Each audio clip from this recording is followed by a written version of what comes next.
Well, hello and welcome to Dementia Unplugged. I'm Jeannine Forrest, and I am thrilled that you are with us today. I'll be speaking to you about housing and living options. And before we get started with the full program, I want to share a few words of wisdom with you from the president of the Dementia Society of America, Kevin Jamieson. Welcome. Please listen to this important message from the Dementia Society of America. All content, including any potential medical information, is provided as an informational resource only and is not to be used or relied on for any diagnostic or treatment process. It should not be used as a substitute for professional diagnosis, care, and treatment. Please consult your healthcare provider before making any healthcare decisions or for guidance about a specific medical condition. The opinions expressed and the content shared by Dr. Forrest are not necessarily the opinions and content of the Dementia Society of America. Thank you.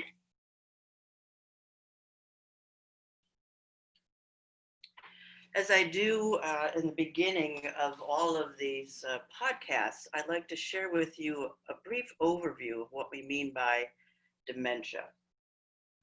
The word dementia is really an umbrella term that represents a whole variety of various subtypes of diseases and conditions that represent this umbrella term called dementia.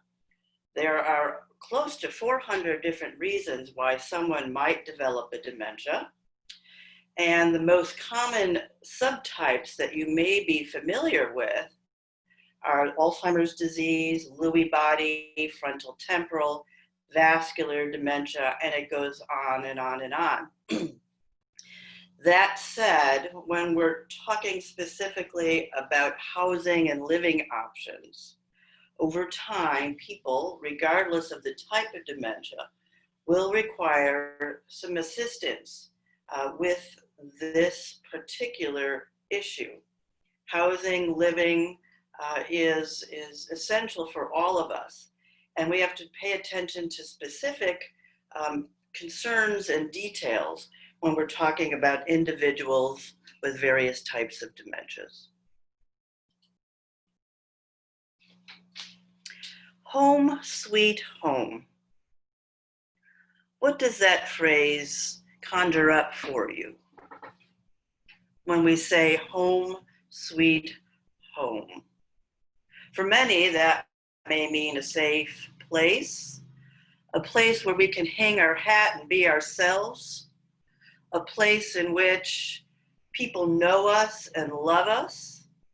There are familiar surroundings, places that we have created our own nest and cocoon. For some, unfortunately, home sweet home may not bring up or bubble up some of those feelings. But for many, the sort of quintessential home sweet home is the feeling and the visual that we're trying to establish here. So home sweet home. When we're talking about home sweet home in the context of people with dementia, this becomes somewhat of a puzzle piece. And I want to talk about this sort of from an aerial view because there's so many different specific details that we could get caught into, but I want to give sort of an overview of ideas, topics to consider when you're exploring different living arrangements or housing options.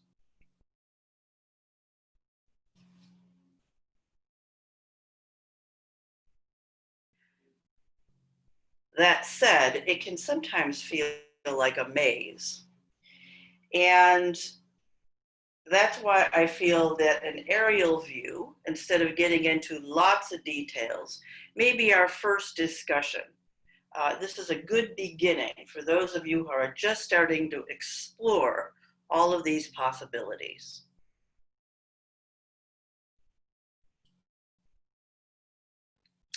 I like this quote by Christian Morgenstern, who is a German author and poet. Home is not where you live, but where they understand you. I'll repeat that. Home is not where you live, but where they understand you. And I'd like that to be sort of a guiding light as we're talking about this, because people can get really bogged down in the perhaps anxiety and in the details, wondering if everything is going to be perfect, if the place, the surroundings will be just right. Yes, that's a goal, but I do want to share with you, home is more about the people that surround you, the caregivers that surround you. And I've been in situations as a consultant and as a family caregiver where certainly you can spend an enormous amount of money on the environment and the place, but that does not always equate to feeling like someone's at home. Lots of money does not always equate with better care. And so that translates into the importance of having well-trained, well-educated family caregivers and staff. So that's a guiding light through all of this. That takes precedence. That said, there are different ideas and considerations that are important to consider. So basically, there are two different options: aging in place and looking at residential care communities. So this is what I'll be highlighting in the time to come. In general, I'll be speaking for about 30 minutes or so, and then I'll open it up to Q&A, and you can use the chat button to enter any questions. So options: aging in place, or is it time to move into a residential care community? Aging in place is sort of the buzzword that's used to, do I stay in my same home, perhaps that I've been in, my own private residence, and adapt the environment and the care, or do I move to someplace completely different?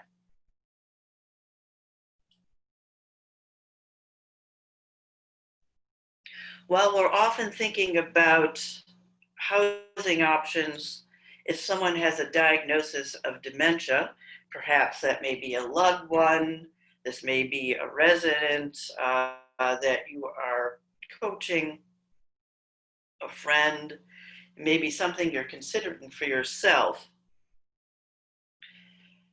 We also have to look at the overlay of age-related changes that happen with all of us, regardless of dementia. Now, the age-related changes are extremely variable.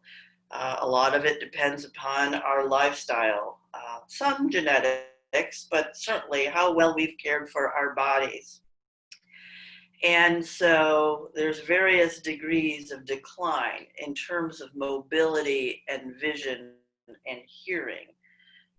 These are certainly concerns that often drive people as they age to consider either aging in place and adapting the environment or moving to another community.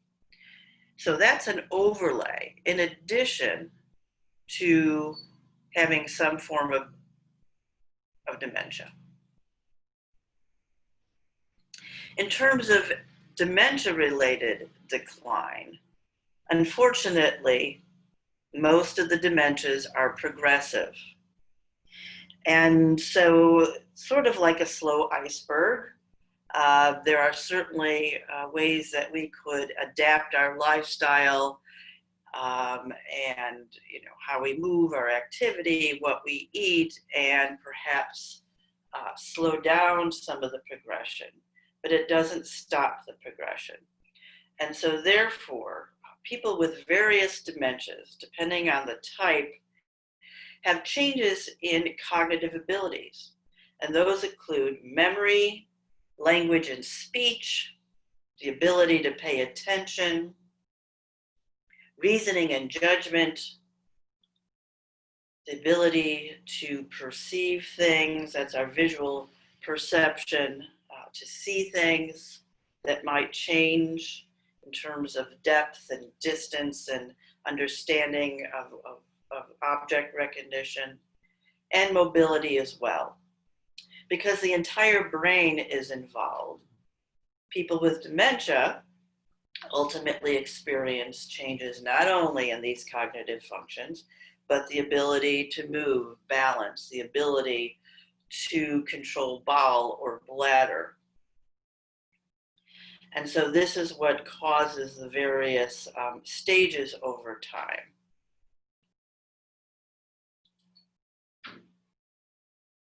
I want to point out that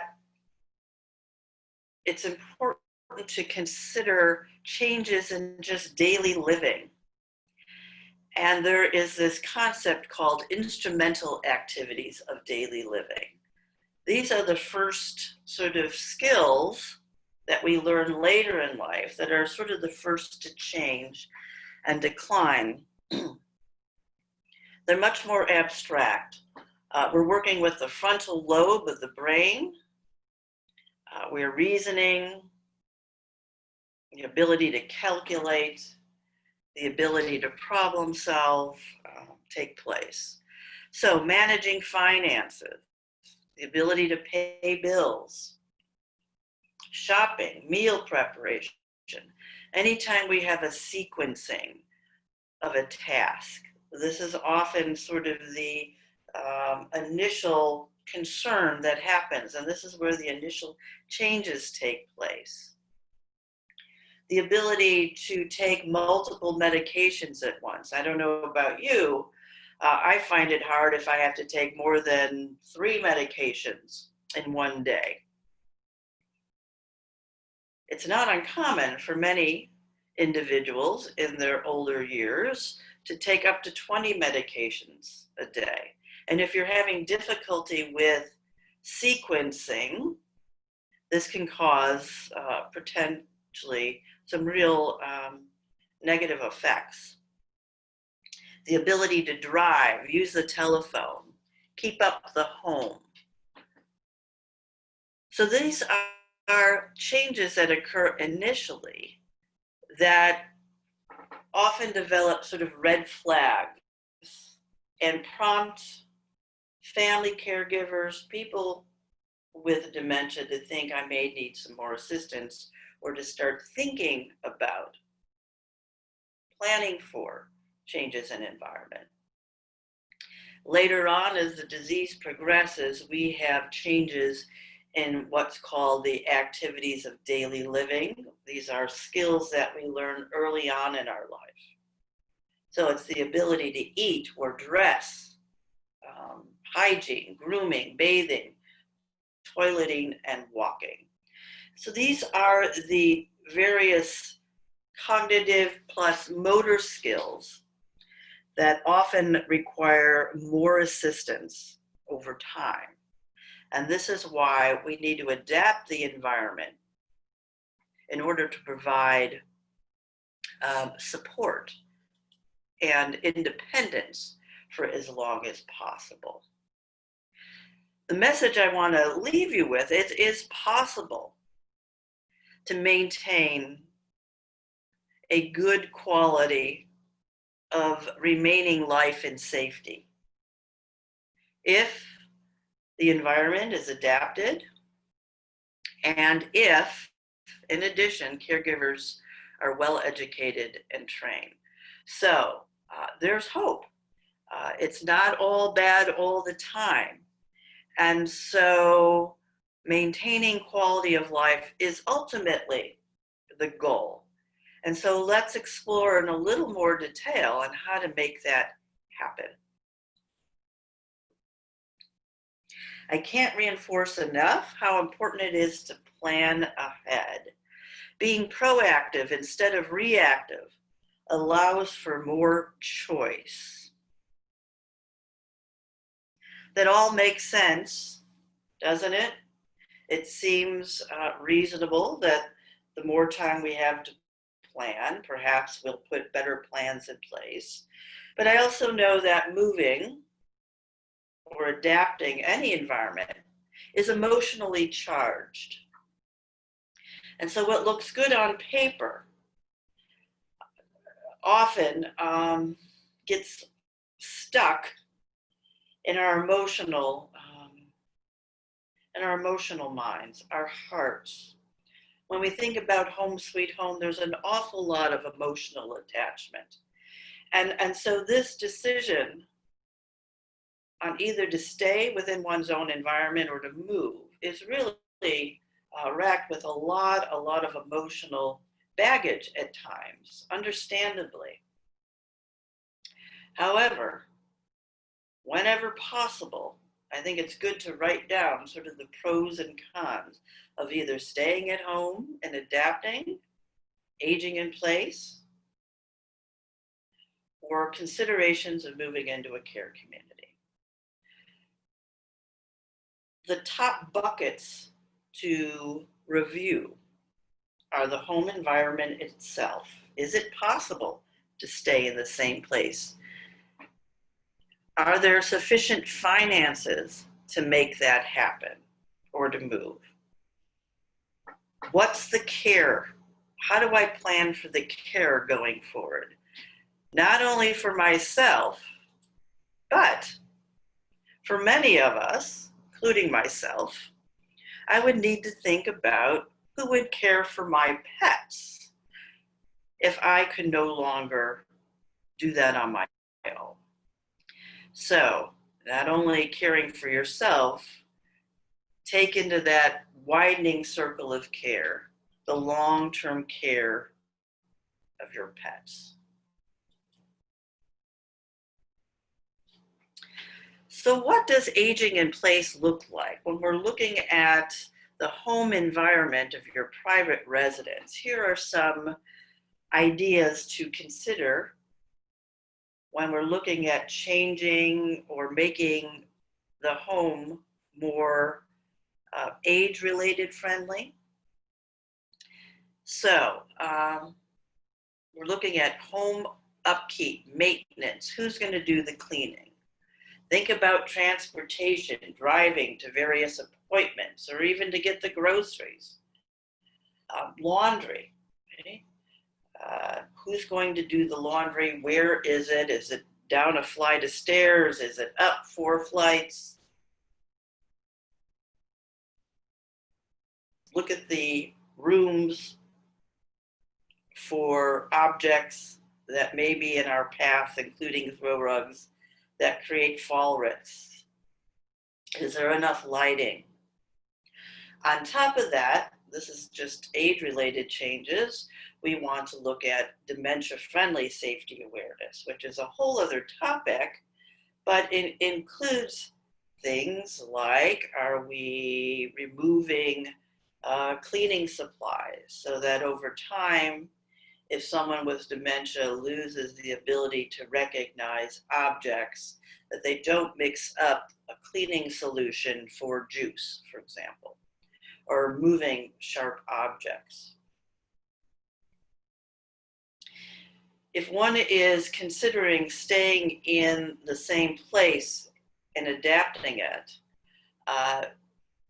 there has to be sort of a safety net put aside if there is a sudden health decline.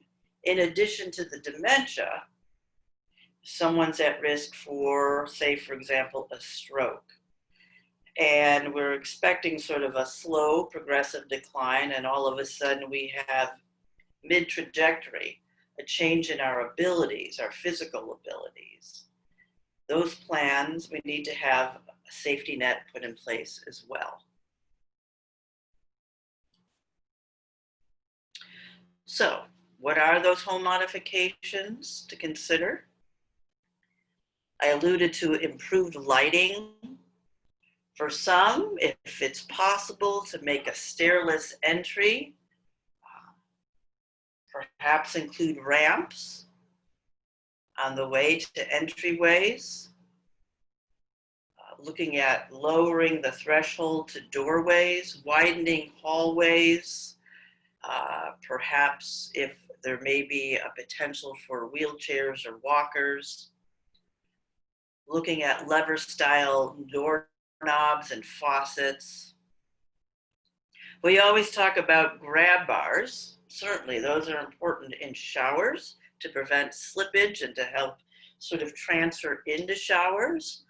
But there is consideration of making what we call a curbless shower, lowering that threshold, in addition to slip-resistant floors. So, home modifications, these are useful for anyone as they age to prevent falls and injury at home. And they become more important as we plan for the care and the health and the safety and the quality of people as they move through the trajectory of dementia. So that's the environment.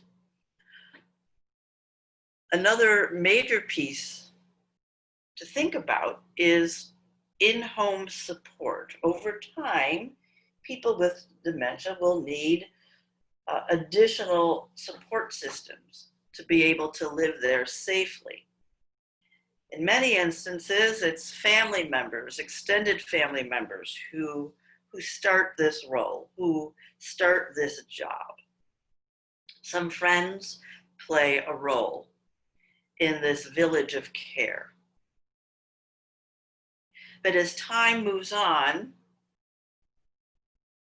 and more consistent care is required, people will often look to professional care providers. And that often takes the form of what we call non-medical home care agencies. These are individuals who will help with dressing and bathing and meal preparation and light housekeeping.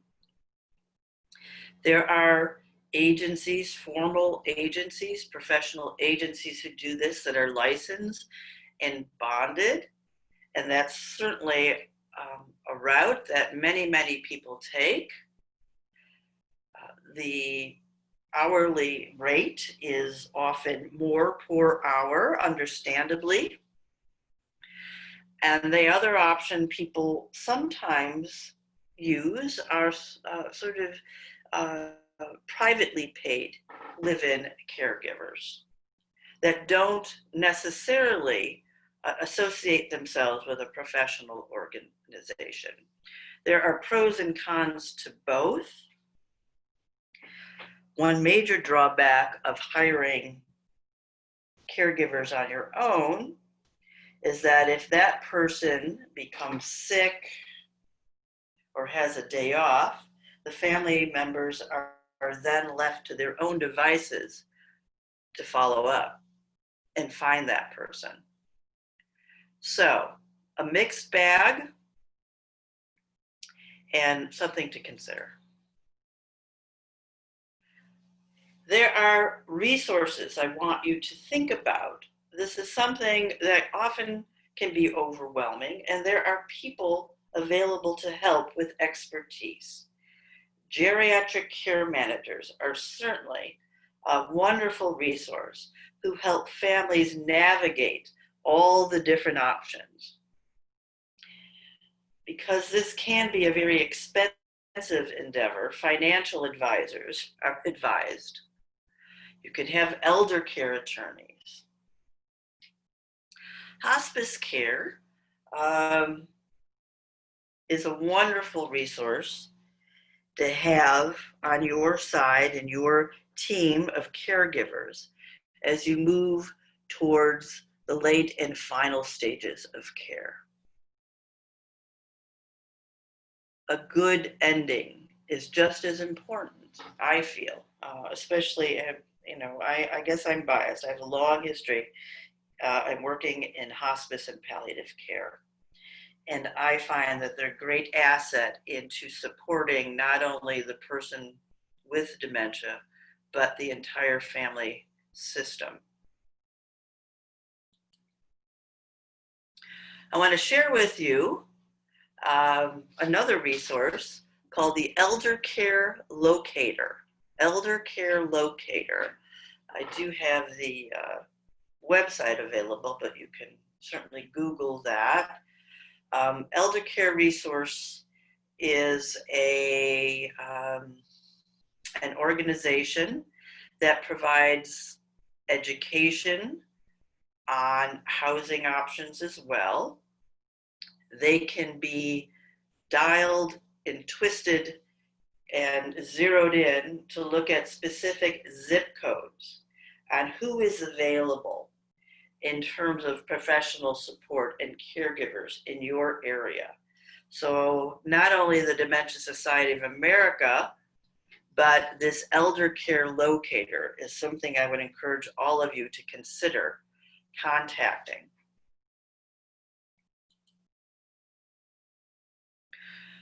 When we're looking at aging in place, we just can't think of the person with the dementia. It is a ripple effect on the entire family system. And that could be for better or worse. And so many of these decisions are made in unison, or at least tried to be made in unison with family members, because over time, it is the family members, if they decide to go with this option, that ultimately help to support decisions going forward. And for family caregivers, there's a lot of coordination that takes place, especially when we're talking about bringing in additional outside help. And I leave for you a variety of apps that track caregivers' appointments, medical appointments, time to go out and get hair and nails done, and all of that. And so the names of the apps include Team Up, Caring Bridge, Caring Zone, Lots of Helping Hands, and Caring Village. Those are the ones that I've used in the past. Not making any particular endorsement, but what I have found that they're extremely important in trying to keep all the balls in the air, especially if the family caregivers are caring for young children, working full-time, in addition to navigating the care for perhaps a family member, a parent, a spouse. Finances. Who pays? This can be a whole separate issue, but I'm just going to give you the bird's eye view here. In many circumstances, there's a lot of money that comes out of one's pocket, so private pay. Some long-term care insurances pay for in-home caregivers if they meet certain criteria. There's a new federal program called Chronic Care, and that may provide some assistance for telehealth, as well as some structural assistance in terms of ramps, things like that. If we're looking at bringing in-home caregivers, there's quite a range, but if you're unfamiliar, the average hourly rate is $10 to $20 an hour. And that can translate into anything from $1,000 to $5,000 per month. Something to consider. And that's why, this is not a one-size-fits-all. And everyone's financial health is very different. And so I think it's important just to be aware of the range of what we're considering here. Now, if someone is thinking about transitioning into residential care. Why does that happen? Well, quite often that happens because this person with dementia needs more care than any one of the family caregivers can physically or mentally provide. It's not uncommon for a caregiver to develop depression, anxiety, other health issues, other stress-related health issues. And so we have to balance all of this, not just the person with the dementia, but the caregivers as well. If someone requires 24-hour supervision in terms of safety, that's often a prompt to transition into residential care, or if there's additional, more complicated medical needs.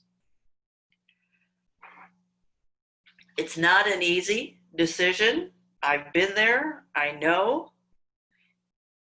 Incredibly emotional, but we often have to look at the health of everyone involved. So, options to consider. Independent living.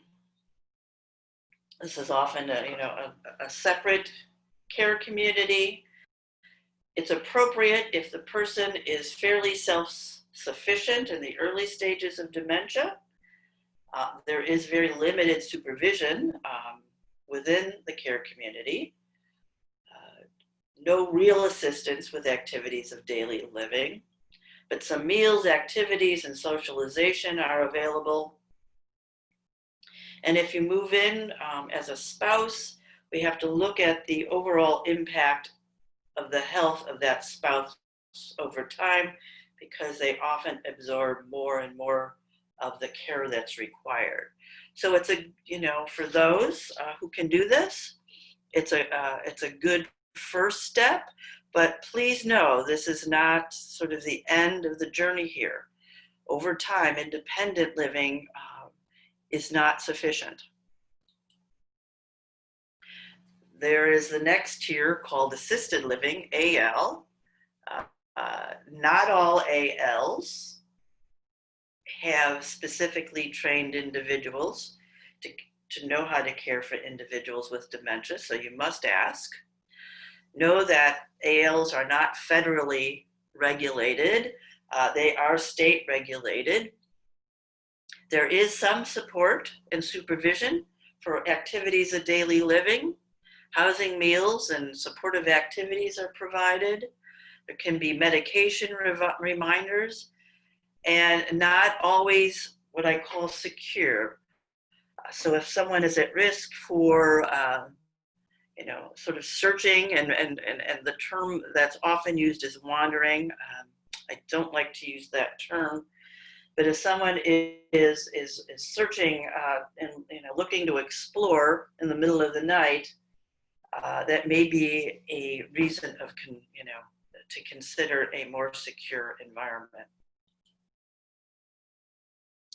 Memory care, special care is another euphemism used for it. This can be a dedicated part of assisted living or part of a continuing care community. They're often secured, but not always. This is where we have more specially trained staff and activities that are geared towards the sort of stages of dementia, often appropriate for middle to later stages of dementia.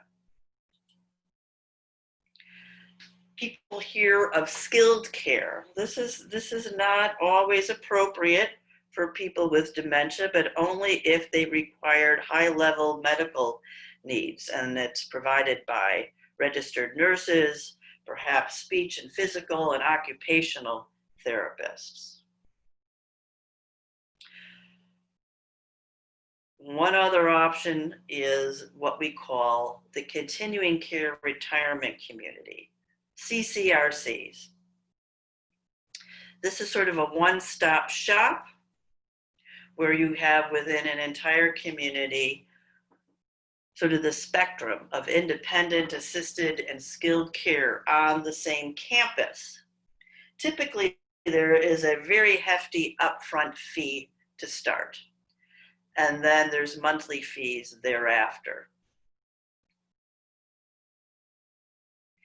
For some, this may mean sort of aging in place and the care transitions around you, or this may mean you have to physically move from one part of the campus to the next.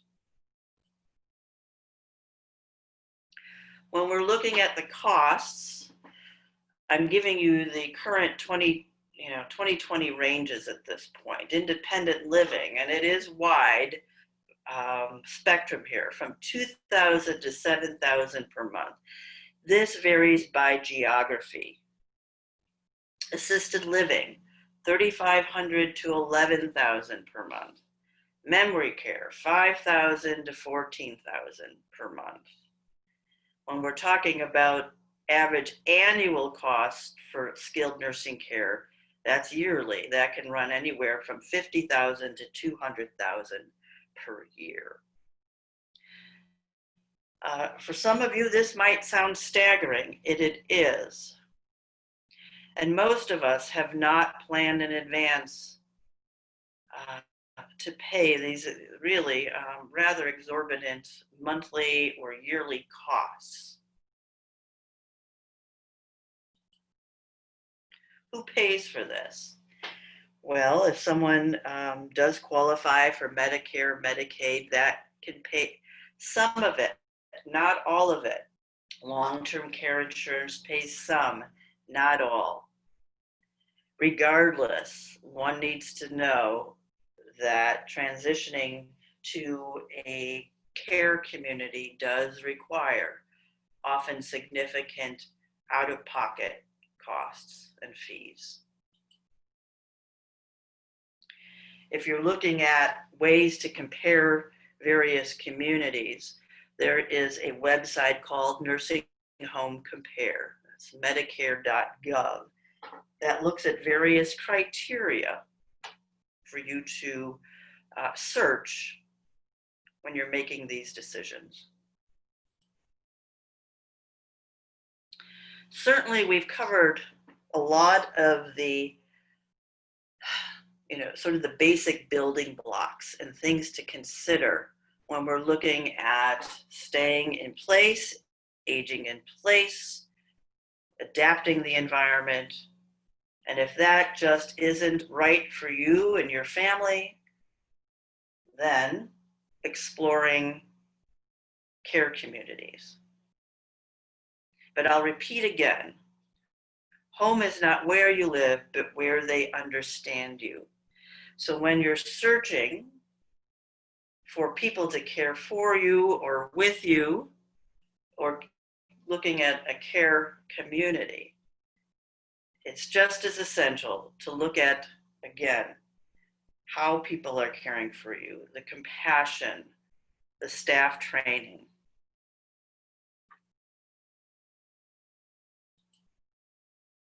We are learning to care before finding the cure. If any of you would like a more one-to-one consultation, please do not hesitate to contact me. My private practice is called Through the Forest, and I offer a service called Dementia Coach on Call. Dementia Coach on Call. And I do help families navigate through many of these issues. You can reach me at 773-704-1834.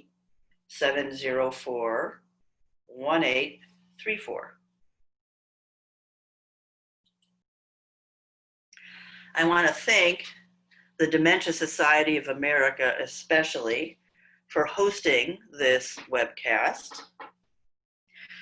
I do want to share with you that going forward, I'm going to be asking you when we get to the Q&A section to think about how we can better support people in the Dementia Unplugged community. So, just want to emphasize, the Dementia Society of America is a wonderful support for you. And if you can, think about donating to keep this organization up and running and functioning as vibrantly as it is. I am going to stop the recording on the next slide so that you can ask questions and it could be more private.